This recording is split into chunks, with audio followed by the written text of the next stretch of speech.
So, Okay, this is Reverend Nettie C. Foster. This was the father in law to James Stanley Boyd Jr., my father. And he's the first one who's going to start this little tribute off by talking about what you remember most about my father.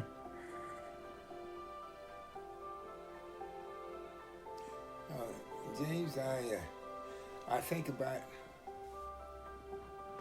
myself. I worked so much and I was so busy working, and I should have been there sometime. And here's Susan being the oldest daughter, and this guy comes up to me and wants to know if I would give him my daughter in holy matrimony. And I thought, wait, you guys taking me too fast. I didn't know anything about him, didn't know much about her with the hours and I was putting in on my job. And anyway, finally one day I got to meet this young man, and I didn't know anything about him, and I knew enough to know that I need to know something about this guy. And so I sought to spend more time around so that I would know more about things of that nature, things that go on in a man's house. And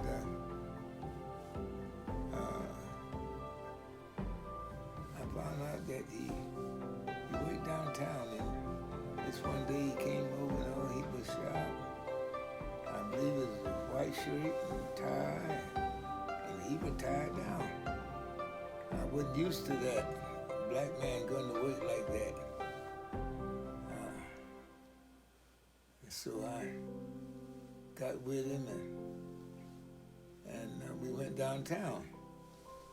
He worked there at one of the larger banks, and as we went through the lobby, here was these people saying, "Hey, James," and he responded, "Hey, how you doing?" And some of them came up, and I thought, boy, and he's working with these people was looking real prominent, because one of the larger hotels downtown, and he worked up in the office, and I remember being so very proud, my son-in-law working downtown up in the office, and these people's coming in their suits and their grips and what have you, and they were soon worked somewhat together because they knew James. And that was my first real impression of him. And he didn't know why I was so happy, I guess. Being from Alabama, not knowing any black man that ever go to work wearing a white shirt and tie. That's why when they saw the preacher and he was dressed up as a black man, you knew he was a preacher because no one else dressed that way, no other black.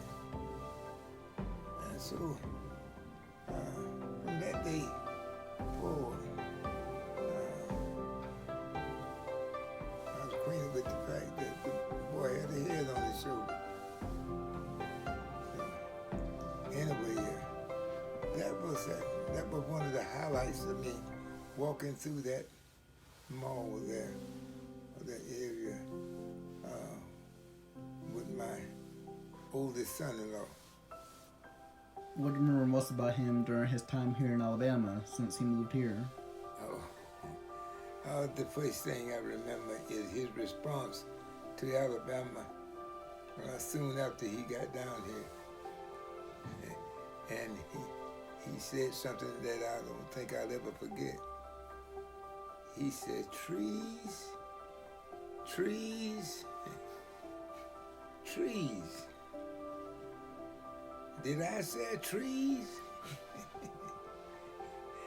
And he said, I've never seen so many trees in all my life.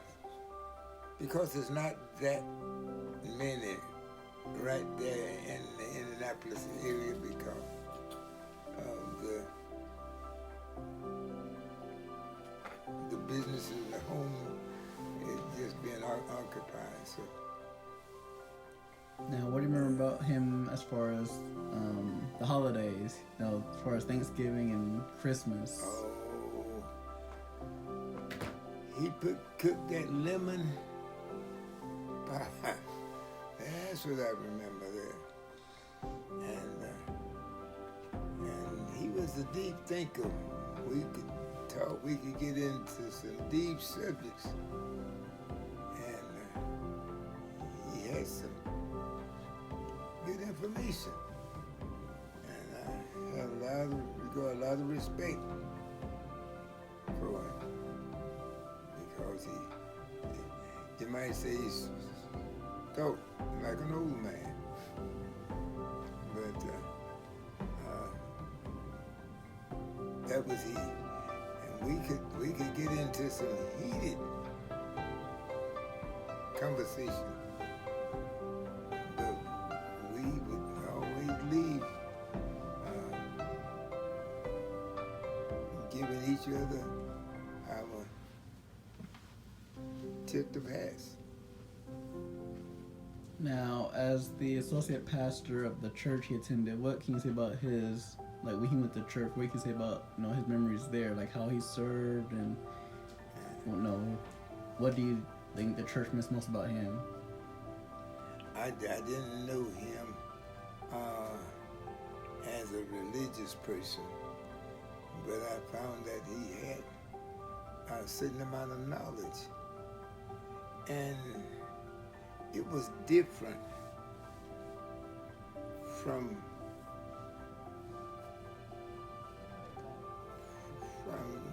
those that I frequent most.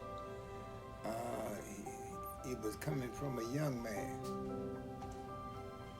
but he had a good argument. He had good thoughts, and he was a thinker. And the Bible speak of living with your mind. He was one that loved him with his mind, and he didn't just embrace him just because he was God. He had to know something of him, and he showed that he did when he worked as close with his son, and right away went to work and received an office, which is all good. And so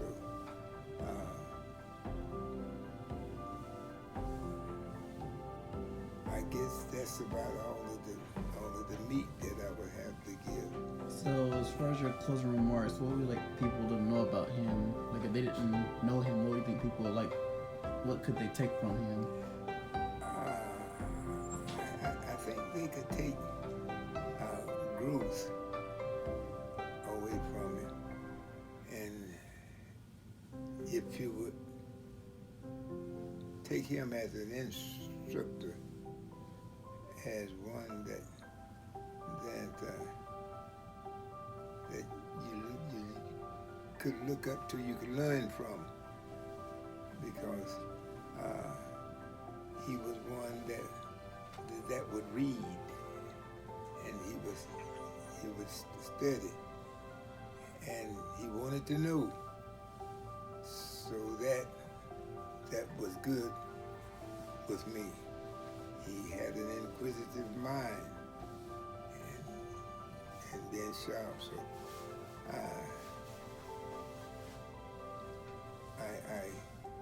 I just hope that my grandsons would think and and do like I believe he would have done. He would have worked, and in that regard, I think you guys are proven to be workers.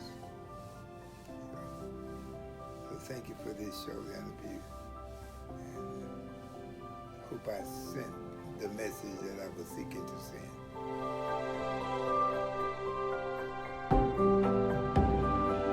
This is Aaron Michael Dwayne Boyd. This is his youngest son of James Stanley Boyd Jr.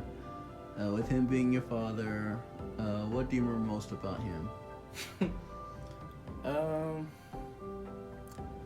I can honestly say my father was a man of many talents. He never gave up on anything he set his mind to, and he taught the same to his kids. He would always tell us growing up that if somebody ever messed with mom or messed with one of us, to stay together as brothers. And even when he started getting sick, he told us, his sons, that if something ever happens to him, to take care of our mother and love her and be there for her. He was a cook, he was a dad, he was a best friend, he was a role model, he was an uncle. Okay, and what are your most fondest memories? It has to be the day I started working at Cracker Barrel. I got home and so many jobs told me no and turned me down, and they told me yes. And I got home and I looked at them and I told them, I said, I got the job, and yeah, that's my son. And then my other one has to be when I graduated high school. It was about 200 to 300 people in the stands and the bleachers, and over everybody I heard him yell, "That's my son, that's my boy, go Aaron, go," when they called my name to get my diploma. Okay, we've had a lot of birthdays so far, and now we're coming up to the end of the year, which is the holidays, Thanksgiving and Christmas. What do you remember most about him during not only birthdays, but also during these last two holidays of the year? Well, birthdays, he always went all out because he grew up without having a father, and he grew up without having that personal role model, so he wanted to show his sons and his family the love that he had for them on the inside. Thanksgiving came up, me, my mother, my brothers would all go be at the stores getting a few things for him, which would be a cart full of things. We get to the front, he want to take some stuff back, but he always went all out when it comes to cooking or cleaning or doing anything. And by far, which I think you guys have, I know you guys have in common, James, by far his favorite holiday was Christmas, because after Thanksgiving, or even before then, he would have the Christmas tree up. He had started talking about the presents he's going to get, the presents he was going to try and get. He would save up so much money and get stuff, but he loved everybody equally. And he gave his all for everybody. Okay, now we're coming across Christmas within a few weeks. What do you think he'd be like most excited about this coming Christmas? So much has happened. One would be he would always watch A Christmas Story, make sure he has that playing on Christmas time, and he would want to get gingerbread houses, put the tree up, decorate the tree, make sure all the little kids are in bed for Santa, and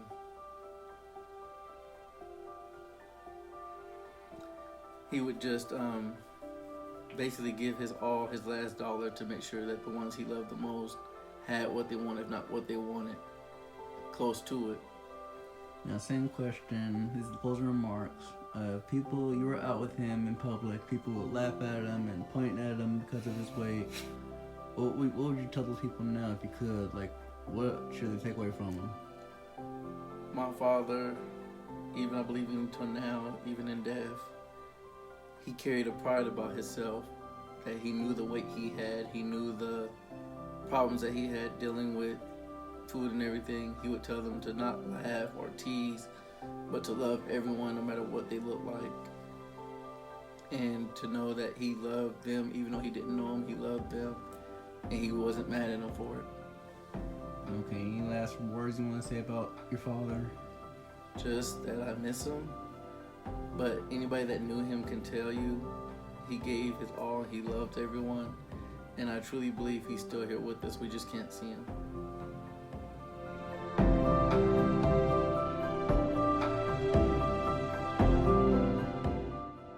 About James, I was asked to do this. This is very informal, but have lots of fond memories of James. I was his home health nurse. Did a lot with him and his family. He was a very humble man, a Christian man. He was a family man. He was a great husband, dad, uncle. He always made me laugh no matter what the circumstances were. Even when he was down and out, he strived to make everyone else happy around him. He was very ambitious. He had hopes and dreams, and he wanted to be well for his family, and he wanted to do things for his family. Spent a lot of time with his niece, and just a lot of memories. And James, when I think about him, he always makes a smile come to my face, because he was one of the happiest people that I ever knew.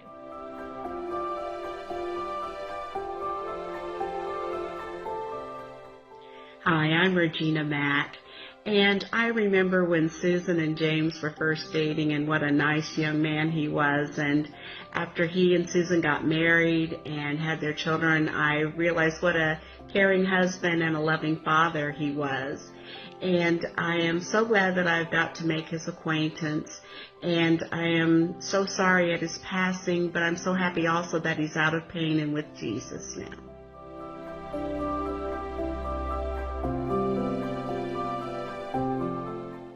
Hi, my name is Vicki Matthews, and I'm the best friend of Susan. I remember James as when he first started showing up. That was so many years ago, because I've been friends with Susan for 38 years. I fell in love when I first met him, and I still love him as of today. I am the godparent of his children, and he's the godparent, him and Susan, of mine. I love James so much. He was such a wonderful person, kind, giving, loving. You just had to cherish him, because he was a friend to the end. My memory's bad due to cancer, but I can remember some of the stuff, but a lot of stuff is gone.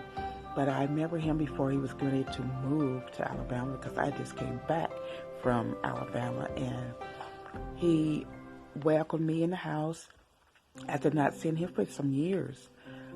We looked at each other, we hugged each other, we kissed each other, and we told each other we loved, each other. And he was so glad to see me, and I was glad to see them as well. When Susan told me that he was in the hospital this last time, that he was very sick and he wasn't coming home, and I did not believe it. I said, oh, he's going to get better. He's going to be okay, I did not believe it, and it hurt me to my heart so deeply when she told me he was gone. I think I was the first person that she called, and I didn't believe it then. I just sit there. I was so in shock, because he wasn't with us anymore. I could not believe it. I still would not believe it until after days after that, it comes concept with it then that he really was gone, I talked to my best friend, it was just, I could not believe it, and I still can't, but we talk each other all the time, and we console each other all the time. I know she hurts more than me, but I still hurt now today. When I got down there for the first time back in July of this year, I seen his urn up there, and I did not believe it still that it was actually him in there. When I came back down last month to see Susan, I looked at that urn again. myself and Susan and the boys we took some pictures with the urn. I had some ashes placed in the ring, and it made me feel so good that I still have a part of him. And Susan was so sweet to let me do that. And my husband as well, he had a necklace. We got some ashes in the necklace, of him. So I know I can always still keep him to my heart, dear to my heart. But I don't know. It's going to take me a while to get over this. But I don't know. But anyway, I just want to say that I love all of y'all, James, I call him LJ, Aaron, Michael, and DeAndre, and especially my best friend Susan, which I consider her as a sister. I love you all, and thank you.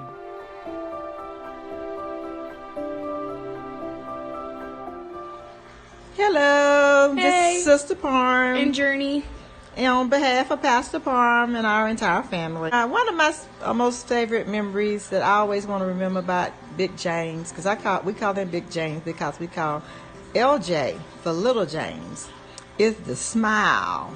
He always smiled. And when he smiled, it was just like a child was smiling. He just was so excited about life.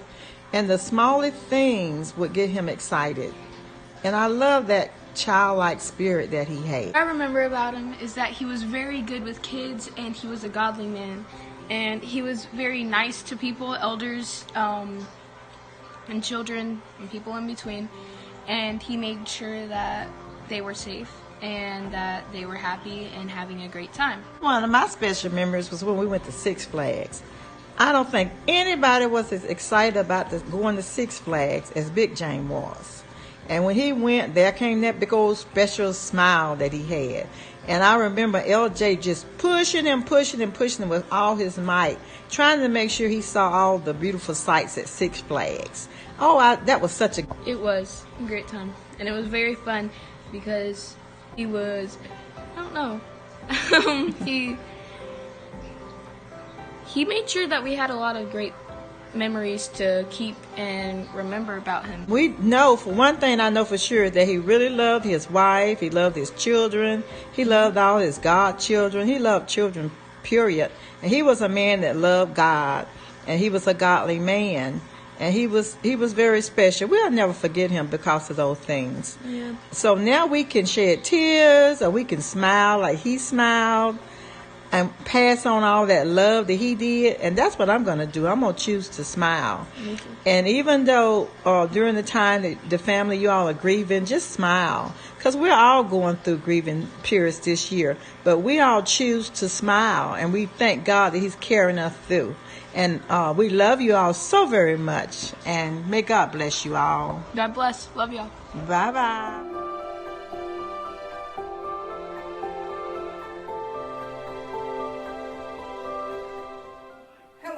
I just want to talk a little bit about my friend Buzz, which his name is James, but I always call him Buzz.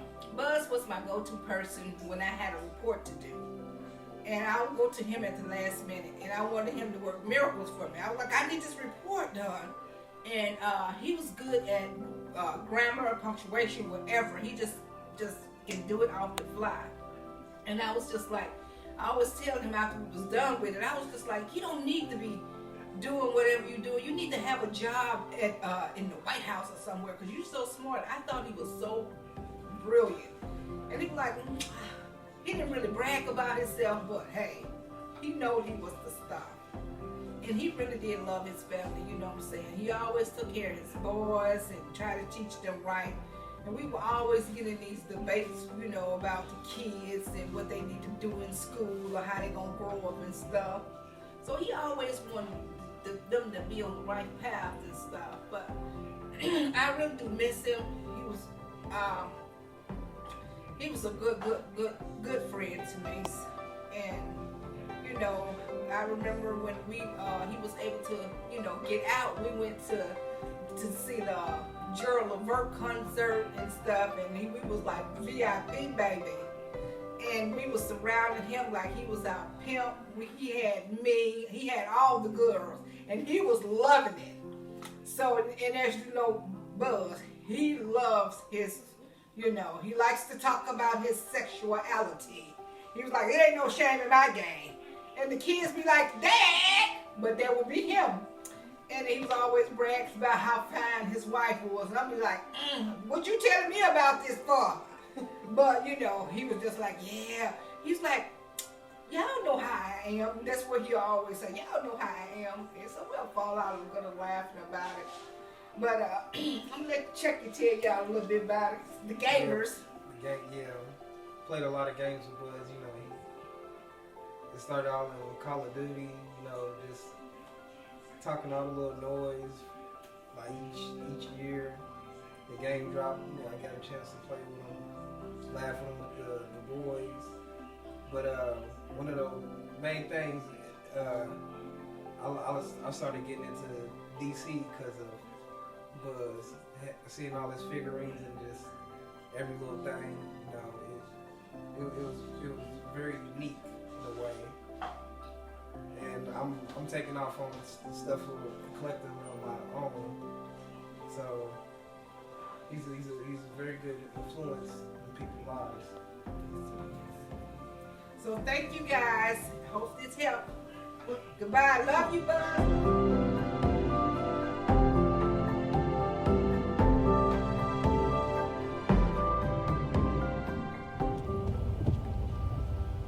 Hey, what's going on? This is Brad Ford, Susan, dedicating this to James. Really miss Big Guy. Every time I saw him, he always had a smile on his face. And that goes to show you how much he enjoyed what we call life. Some things we take for granted. He enjoyed everything about life. He enjoyed his friends. But most of all, he enjoyed his family, his wife, his sons, his nieces. He enjoyed them all, man.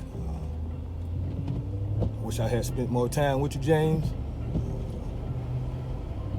But God knows best. So we love you, big man. We'll see you again. God bless Susan. Love y'all.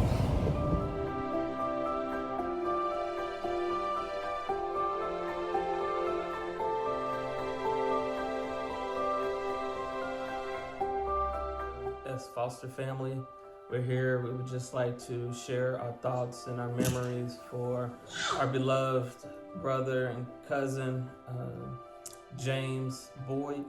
So I'll start off. The one thing that I really remember most about James is when he was first brought to the family, and Susan was introducing him to everyone, and it was like, hey, I have my friend I want you to meet. And I said, well, we'll find out if he's somebody who's really worthy of being in the foster family. And so he comes over, and me and my brother Chris at the time, we start to wrestle him. And so the way me and Chris would wrestle is one person would take him from the bottom and another person would take him from the top. And so we were going after him. And, the one thing I really loved about James is that, he really embraced it, and, he had fun with it, and he lasted with us, and it was a good time. We laughed afterwards, and it was just a good sign to know that he was going to be around for a long time, and he definitely was. So definitely great memories that I have of James. Sarah?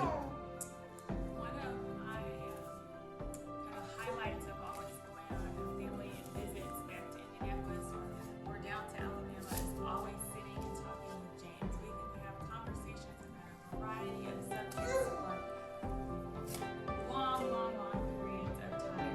He was such an educated man, so compassionate, so much fun to talk to about different things. And it's sad to me that he won't get the opportunity this side of heaven to meet our youngest, because she would have loved him just as the rest of our kids do. I think they're going to share some of their favorite memories of James, but one of the really special ones happened at a family reunion when he'd worked so hard to get into his chair and to be able to attend. And I think Samara is going to talk about something that they did together at that family reunion.